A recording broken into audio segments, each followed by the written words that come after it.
with the news that Dale Steyn has retired from cricket.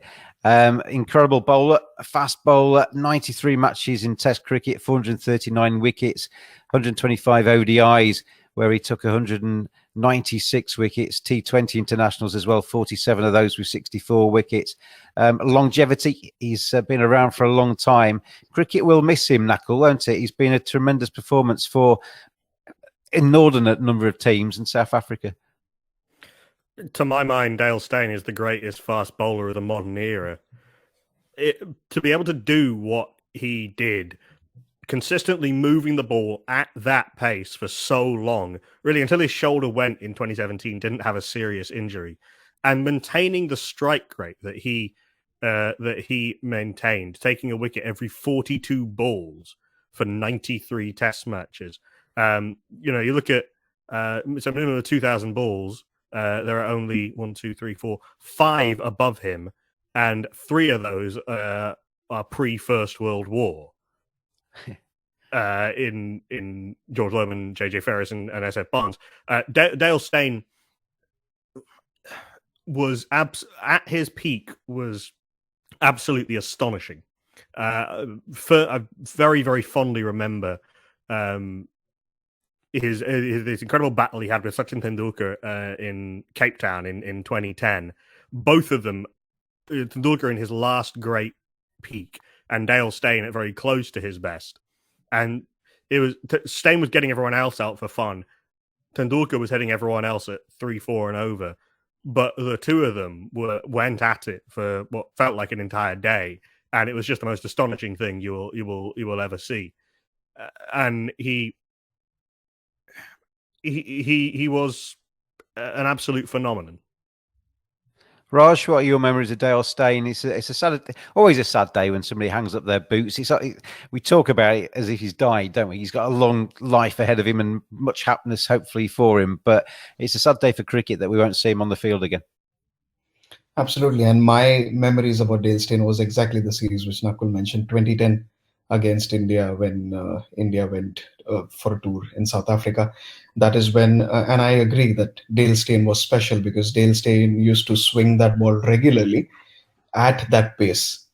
So I think he had a little, maybe 5 kilometers extra than James Anderson, because James Anderson is also a similar bowler who could swing the ball both ways, but Dale Steyn did it at maybe a higher pace. So that was, which was more astonishing. So that was one series which I was completely fond of. And then it was, I think, the IPL, which maybe, he had a topsy-turvy IPL for the Deccan Chargers initially. And he came up against A.B. de Villiers, where A.B. de Villiers was an absolute freak against him.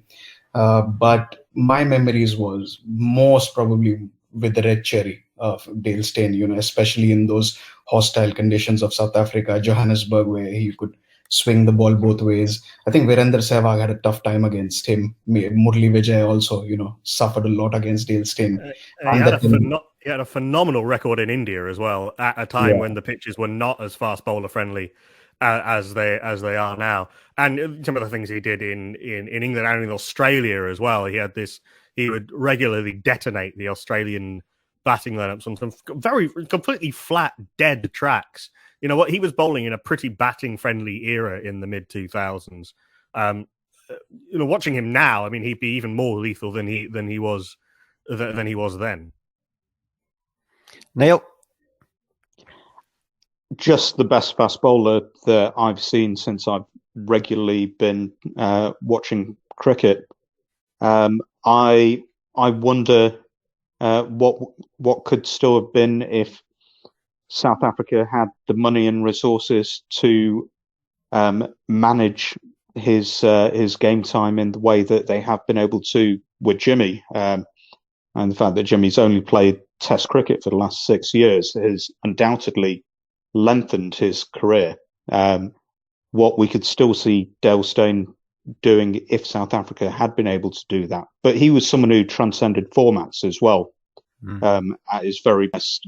And pretty much across the globe, all conditions, he was always a threat. I think we've said up until recently that Jimmy in India wouldn't be a great wicket taker, but he'd use his brain and skills just to keep things very economical and set it up for whatever spin bowlers. I think Dhoni said that he was the difference between the two teams when England won in India in 2012. But Dale Steyn was still a wicket-keeping threat while going at a great economy, and just about as complete a fast bowler as I've ever seen. I'm sad that he's retired, but I feel blessed to have experienced him, especially at his best. That's what I keep saying about Jimmy Anderson. Soak him into your eyes.